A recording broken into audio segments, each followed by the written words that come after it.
പ്രധാനപ്പെട്ട വാർത്തയുള്ളത് സൽമാൻ ഖാന്റെ വീടിന് നേരെ നടന്ന വെടിവയ്പിൽ 2 പ്രതികൾ പിടിയിലായിരിക്കുന്നു. ആ ബിഷ്ണോയ് മൃഗത്തെ വെടിവെച്ചതുമായി ബന്ധപ്പെട്ട ഒരു കലിപ്പാണോ ഈ വെടിവയ്പിനും കലാശിച്ചത്?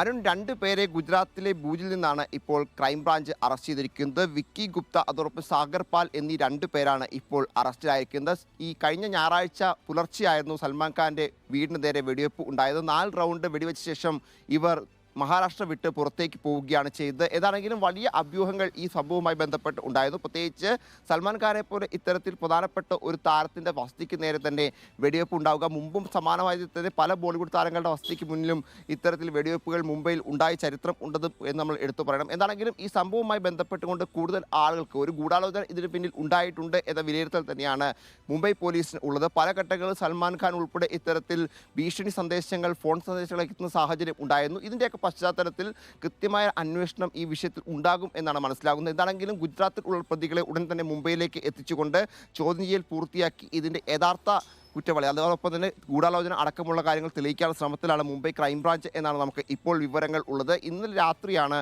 ഈ പ്രതികളെ ഗുജറാത്തിൽ നിന്ന് ക്രൈംബ്രാഞ്ച് എത്തിപ്പിടിക്കുന്നത്. എന്താണെങ്കിലും സാങ്കേതികമായി പ്രത്യേകിച്ച് മൊബൈൽ ടവറുകൾ ഉൾപ്പെടെ കേന്ദ്രീകരിച്ചുള്ള പരിശോധനയിൽ ഒപ്പം CCTV ദൃശ്യങ്ങൾ കേന്ദ്രീകരിച്ചുള്ള പരിശോധനയിലൊക്കെയാണ് ഇത്തരത്തിൽ പ്രതികളിലേക്ക് എത്താൻ കഴിഞ്ഞത് എന്ന് മനസ്സിലാകുന്നു. കഴിഞ്ഞ ദിവസം ഈ സംഭവവുമായി ബന്ധപ്പെട്ടുകൊണ്ട് 2 പേരെ മുംബൈ പോലീസ് ചോദ്യം ചെയ്യാൻ വിളിപ്പിക്കുകയും ചെയ്തിരുന്നു. കൂടുതൽ ആളുകൾ ഇതിൽ ഉൾപ്പെട്ടുണ്ടാകാം എന്നൊരു സൂചനയാണ്. അതോടൊപ്പം തന്നെ അധോലോകവുമായി ബന്ധപ്പെട്ടുകൊണ്ട് പ്രത്യേകിച്ച് അണ്ടർവേൾഡുമായി ബന്ധപ്പെട്ട ബന്ധങ്ങൾ, പ്രശ്നങ്ങളൊക്കെ ഇതിനകത്തുണ്ടോ എന്ന കാര്യങ്ങളും പോലീസ് പരിശോധിക്കുന്നുണ്ട് എന്നാണ് അരുൺ നമുക്ക് ഈ ഘട്ടത്തിൽ അവിടെ നിന്ന് വിവരം ലഭിക്കുന്നത്.